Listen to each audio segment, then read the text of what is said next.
Why does he hate Britain's pubs? And if he doesn't, why is he taxing them into extinction? Yeah! This wasn't a quiet jab across the aisle. This was a blistering, full-throttle political takedown, and Starmer had no place to hide. Because here's the truth. Under Keir Starmer's so-called leadership, the pubs that built Britain's working-class spirit are being strangled by rising taxes, slashed reliefs, and cold-blooded indifference. Landlords are walking away, doors are closing, communities are collapsing.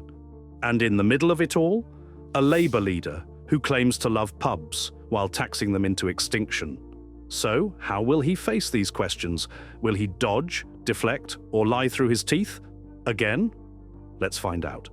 Thank you, Mr. Speaker. Thank you, Mr. Speaker. Last week, I was talking to Jason, a pub landlord, and this opening isn't just pleasantries. It's loaded with intent. The MP brings Jason, a living, breathing face of Britain's battered middle class, a pub landlord. Not a hedge fund manager, not a city banker, just a man who keeps his lights on, serves his community, and pays his taxes. And yet, he's suffering. By invoking Jason, the MP bypasses all the technocratic language that Labour hides behind. He speaks the language of the street, the bar stool, the common man. Why? Because betrayal isn't abstract. It's personal. This isn't a think tank report or a Bloomberg article. It's the lived reality of millions of small business owners crushed under Labour's economic boot. And who is Keir Starmer in this story? Not the defender of Jason, not the leader of the working class, but the very man selling Jason out. Starmer no longer walks the same streets. He's too busy networking in Islington and rubbing shoulders with bankers to care about the landlords who keep British life alive. This moment sets the tone. The Tory MP doesn't go for macroeconomics, he goes for moral indictment. And it lands hard. And he told me he's heard a rumour about the Prime Minister. Oh. Not that one, not that one. He's heard that there is a reason why the Prime Minister hates Britain's pubs.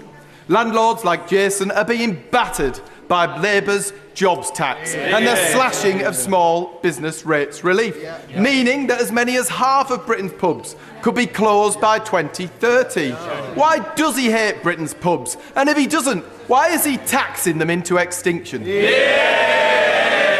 This is the line that lights the match. And it's no accident. It's designed to provoke outrage, not just at a man, but at a mindset. The accusation that Starmer hates British pubs might sound extreme, but dig deeper and you'll see the strategic genius in the claim. That man is not allowed in my pub. No, Lord. I'm not going to physically hurt him. That man... That's assault. I am not bothering you. I am not bothering him. That man is not allowed in my pub. Get out of my pub. Go on. Get out of my pub. Thank you.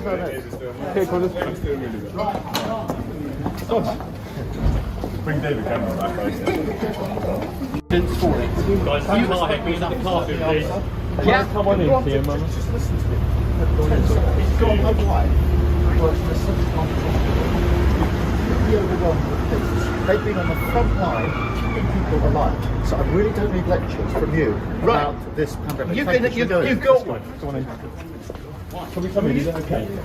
This hate is definitely not new.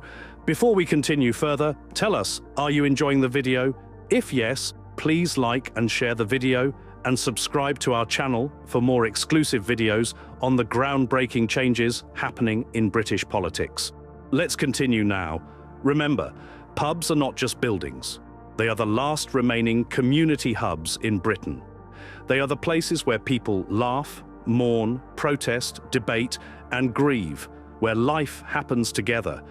In the face of digitization, isolation, and corporate monopolization, the pub remains sacred ground for the British soul. So what happens when Labour imposes taxes, hikes insurance, and slashes business relief? It's not just bad economics, it's cultural vandalism. The MP's point is clear. Keir Starmer isn't just failing to protect pubs, he's actively allowing, perhaps even encouraging, their demise. Why? Because pubs represent a Britain that Starmer no longer believes in. A Britain of community, patriotism, self-reliance, and face-to-face solidarity. To destroy the pub is to destroy the working class's last stronghold of unity. And that's exactly what Labour is doing under Starmer. And what if half of all pubs are gone by 2030?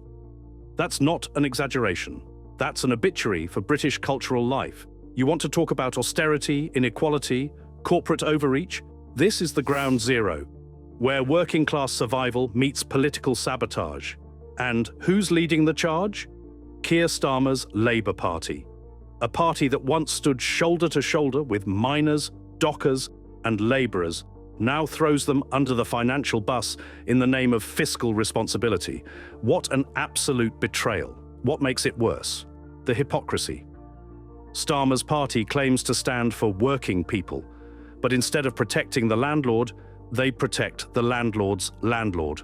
Corporate real estate, multinational breweries, consultants, and management firms. The jobs tax is particularly sinister. It penalizes small employers for daring to hire people. Imagine that, punishing job creation in the middle of an economic downturn. Starmer is treating working-class employers like criminals while giving big tech and big pharma a free ride. This isn't just bad policy. It's a deliberate dismantling of local Britain, one tax at a time. But let's rewind for a second.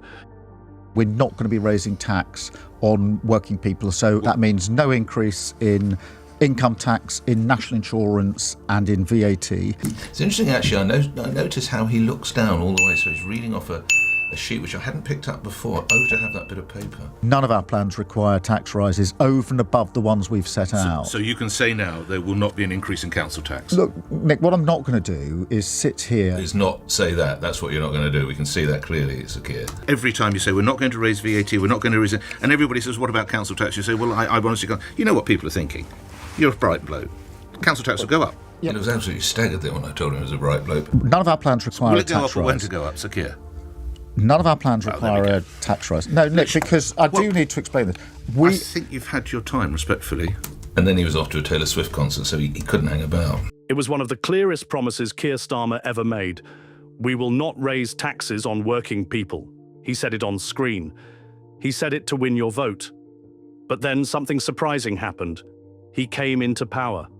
And overnight, like a switch flipping in a Westminster backroom, everything changed. The man who promised stability, honesty, and protection for working families suddenly began doing the very thing he accused his opponents of, pushing stealth tax hikes, refusing to reverse national insurance increases, and hiding behind fiscal jargon while the poorest paid the price. This isn't politics. This is fraud with a red rosette. Let's get one thing straight. Working-class Britain didn't vote for austerity 2.0. They didn't vote for energy bills that won't go down. They didn't vote for tax raids disguised as responsible budgeting. And they didn't vote for a man who says one thing in opposition and does the complete opposite when the keys to number 10 are finally in his pocket. So here's the question Starmer refuses to answer. Who exactly is he protecting? Because it's not Jason, the pub landlord. It's not the nurse on night shifts being hammered by bracket creep. It's not the small business trying to make payroll while drowning in costs. They all got left behind. But the lawyers, the lobbyists, the global finance whisperers who haunt Labour's donor lists, they're doing just fine.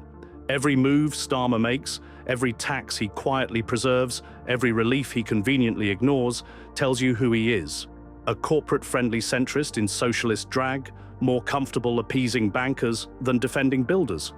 His idea of helping the working class is a press release. His idea of justice is just silence. If this is what Labour looks like in power, we might as well ask, did the working class vote for a leader or a technocrat in a red tie who sold them out the second he saw the Downing Street door open? Because once you betray trust this deeply, there's no walking it back. The slogans won't save him. The optics won't protect him. And the working people of Britain, they're watching now. And they won't forget. This is where the farce begins. Mr. Speaker, nobody likes pubs better than me. Starmer opens with what may be the most cringe-worthy deflection in modern politics. Nobody likes pubs better than me. Really? Based on what? Your publess legal career? Your glass of sparkling water during campaign stops? This is the classic politician's lie.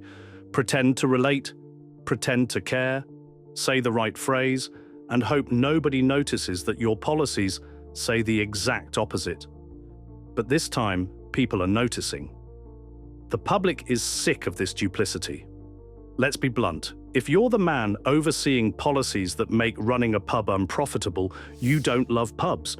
You love talking about loving pubs, which isn't the same thing. This line is such a naked spin that it's almost insulting. Starmer has no connection to these communities, and worse, no desire to build one. He doesn't understand their struggles, and clearly he doesn't care. And if they are misunderstanding him, what is his answer to them? Instead of facing them, he runs away.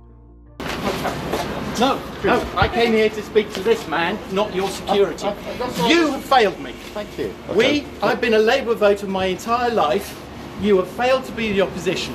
You have failed to ask whether lockdown was functioning. Just behind. Can we just Do you understand? Shall we go on in? Thousands of people have died because you have failed to do your job and ask the real questions. Well, I am telling you now, and I hope this goes out, you have failed this country. You have seriously failed. When faced with real hard questions about the destruction of Britain's pubs, about why small businesses are being taxed into oblivion and working people can't catch a break, he can't answer them. He has no defense, no figures, no vision. So what does he do? He falls back on empty sentiment. He looks the public dead in the eye and says, "I love pubs," as if affection could pay the bills, as if words could replace relief, as if telling people you care is the same as governing with integrity. It's not leadership. It's political cowardice dressed up as charm. And the British public, they're tired of being told they're loved by the same man who's bleeding them dry. They know how he can't stick to one thing for a long time, and he has proved it many times. Mr. Speaker, I think last week I was overly rude, and I apologise. It seems the only principle he consistently defends is whichever he last heard in a focus group. So I ask him, is there any belief he holds which survives a week in Downing Street? Yes, the belief that she talks rubbish. Given his recent tendency to dismiss the views of others, what would he say to his younger self? Mr. Speaker, I think last week I was overly rude, and I apologise. I do respect the honourable member. Even in this brief, disrespectful exchange, he proves her point without even realising it, that Keir Starmer can't hold a single belief for more than a week. He shifts positions like wind through a revolving door. Today, he loves the pubs. Tomorrow, he taxes them into extinction. And that's exactly the case when it comes to his so-called support for pub owners. 1 week, it's photo ops and empty praise. Nobody loves pubs more than me. Next, it's tax hikes, gutted reliefs, and radio silence, while landlords shut their doors for good. But, Mr. Speaker, it's the same old nonsense. They say they don't want the national insurance rise, but they don't have the courage to say they'd reverse it, because they know if they said that, they wouldn't be able to say where the money's coming from. That's how we got into the problem in the first place. Projection is a powerful drug. Starmer accuses others of lacking courage. This from the man who has backtracked on nearly every single promise he made to get elected as Labour leader. Let's count the betrayals. Tuition fees, abandoned, rail nationalisation, gone, free school meals. Who cares? Green spending promises, gutted. He campaigns as Jeremy Corbyn light and governs as Blair's intern. This line isn't strong. It's proof that Starmer will maintain every harmful tax, but without owning it. And what about the we that got into this problem? Who's we? The Tories, the pandemic, the public? No, the real problem is this. Starmer wants to inherit power without responsibility. He refuses to offer a plan, refuses to commit, refuses to lead. He wants Britain to forget who he used to be and trust who he pretends to be now. but the public isn't buying it anymore. And after this exchange, they'll remember. Keir Starmer doesn't fight for pubs. He taxes them into extinction, and then drinks to their memory at a donor dinner in Mayfair. Do you think he should at least own that he hates pubs? And do you believe his words now? Let us know in the comment section what you think Starmer should do to gain back his voters' support. And is that something he even wants? Do you want to watch more videos like this one? If yes, please like and share the video and subscribe to get more updates on British politics and how events are changing it. Until the next video, stay tuned.